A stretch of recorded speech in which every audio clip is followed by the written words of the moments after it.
Hello, नमस्कार। आज हम डिस्कस करने वाले हैं आज के दिन मतलब 20 अगस्त 2025। 20 अगस्त को अगर आपको पता हो तो हमारे भारत के यशस्वी और भूतपूर्व और स्व प्रधानमंत्री राजीव गांधी जी का जन्म हुआ था, जिस पर हमने एक पैराग्राफ बनाया है। तो समझते हैं क्या-क्या उनका कंट्रीब्यूशन था भारत देश के लिए और भारत देश के लिए उन्होंने क्या-क्या किया।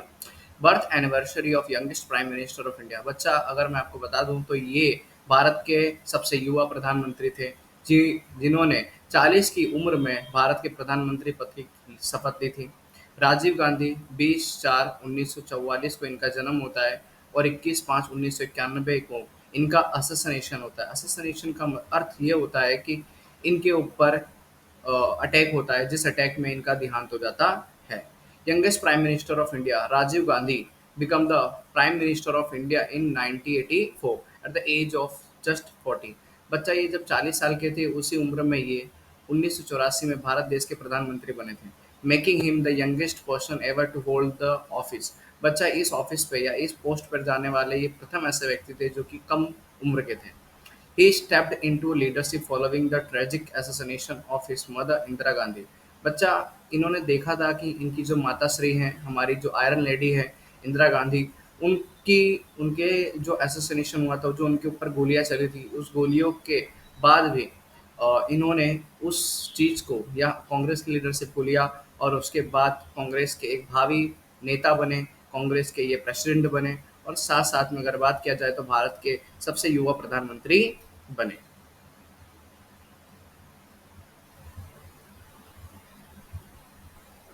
Rajiv Gandhi tenure as a prime minister 1984 to 1989। Rajiv Gandhi जो प्राइम मिनिस्टर थे वो 1984 से लेकर 1990 तक बने। Mark as a transformative phase in India's journey toward the modernization. बच्चा इन्होंने आधुनिक बहुत ही ज़्यादा क्रांति की भारत के अंदर। टेक्नोलॉजी और टेलीकॉम में अगर इनका रेवोल्यूशन देखें, टेक्नोलॉजी और टेलीकॉम में इन्होंने क्या-क्या परिवर्तन किया भारत देश के अंदर, तो उसको समझते हैं।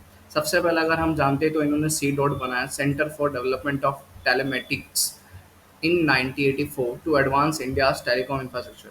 कि भारत के अंदर जो दूरसंचार की व्यवस्था है या भारत के अंदर जो संचार की व्यवस्था है उसको सुदृढ़ किया जाए और उसको बहुत ही अच्छा बनाया जाए। इन्होंने पीसीओ की स्थापना की थी। अगर बात किया जाए तो आप सभी जानते होंगे पीसीओ क्या होता है, जो पब्लिक बूथ हो कॉल ऑफिस होता है, उसकी स्थापना इन्होंने की थी। Connecting rural India to outside the world, ताकि जो लोग हैं जिनके घर वाले भारत के बाहर रह रहे हैं या जिनके घर वाले भारत के अंदर ही रह रहे हैं या किसी शहर में रह रहे हैं, तो गांव के लोग शहर में बात कर सके, गांव के लोग किसी अन्य विस्तार में बात कर सके, इसके लिए इन्होंने पीसीओ की स्थापना की।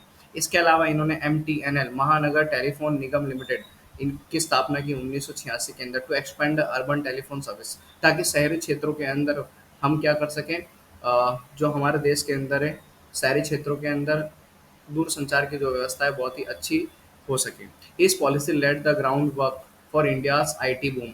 इन्होंने बच्चा इंफॉर्मेशन टेक्नोलॉजी के क्षेत्र में भी बहुत सारा योगदान दिया, including reduce the import duty on computer and software. बच्चा भारत के लोग कंप्यूटर का और सॉफ्टवेयर का इस्तेमाल कर सकें, इन्होंने इसलिए इन्होंने इम्पोर्ट ड्यूटी जो हमारा आयात शुल्क होता है उसको भी कम कर दिया। आगे अगर बात किया जाए तो एजुकेशन रिफॉर्म की अगर हम बात करें तो एजुकेशन में इनका योगदान क्या था। Promoted a computer education skill और यूनिवर्सिटी। आज के टाइम पर जो बच्चे के हाथ में कंप्यूटर है या बच्चों के हाथ में जो लैपटॉप है या बच्चों के हाथ में जो कंप्यूटर का एजुकेशन है, वो इन्हीं की वजह से देखने को मिलता है। स्कूल और यूनिवर्सिटी के अंदर सबसे ज़्यादा एजुकेशन कंप्यूटर एजुकेशन को प्रमोट करने वाले व्यक्ति यही थे।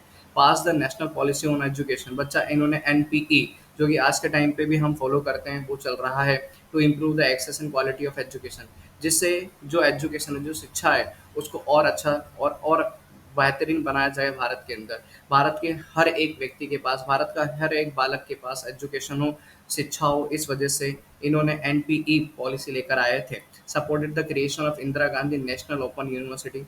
इन्होंने Indira Gandhi national open university बनाई, राष्ट्रीय अगर बात किया जाए खुली जो विश्वविद्यालय होते हैं उसकी स्थापना की थी 1985 में, to expand the distance learning, जिससे जो लर्निंग है, जिससे जो पढ़ाई है वो बहुत ही ज़्यादा क्या हो सके, आसान हो सके।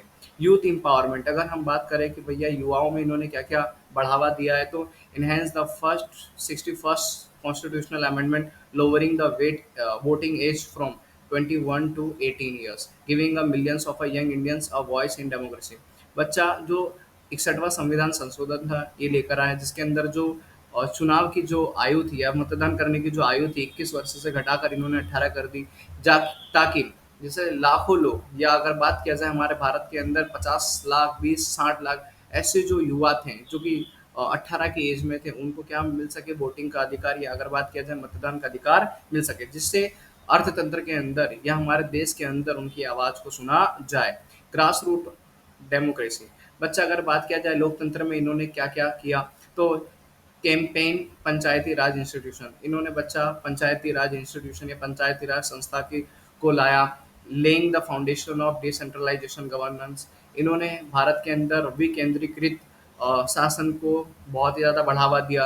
तो formulize in 1992 a ground work was laid during his tenure, और इसको बनाने वाले, इसको लाने वाले कौन थे, तो राजीव गांधी थे, जो कि 1992 के अंदर भारत में आया था पंचायती राज।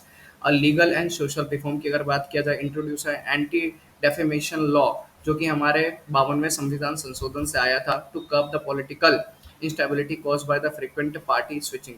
भाई आज के टाइम पे क्या होता है कि जितने भी नेता होते हैं वो दल बदल का काम करते हैं, एक जगह से दूसरी जगह, एक पार्टी से दूसरी पार्टी में चले जाते हैं। तो उसको कम करने के लिए इन्होंने एंटी डेफेमेशन लॉ लेकर आए थे, जो कि 52वां संविधान संशोधन था।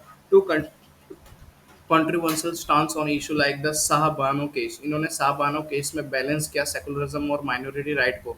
मतलब शाहबानो एक ऐसा केस था जिस केस के अंतर्गत राजीव गांधी ने उस केस में अपने आप को या अपनी सरकार को या भारत देश को एक सेकुलर देश के रूप में इन्होंने बैलेंस कर कर दिखाया कि हाँ, हमारा जो देश है वो ऐसा नहीं कि माइनॉरिटी, मतलब जो अल्पसंख्यक होते हैं, जो मुस्लिम्स होते हैं उनके अगेंस्ट में, बल्कि हम मुस्लिमों का भी साथ देते हैं, और साथ साथ में हमारे यहाँ पे सभी धर्मों की एक अलग पहचान है। फॉरेन पॉलिसी की अगर बात किया जाए और पीस अकॉर्ड की बात किया जाए, इन्होंने कौन से शांति समझौते किए, तो साइन द आसाम अकॉर्ड।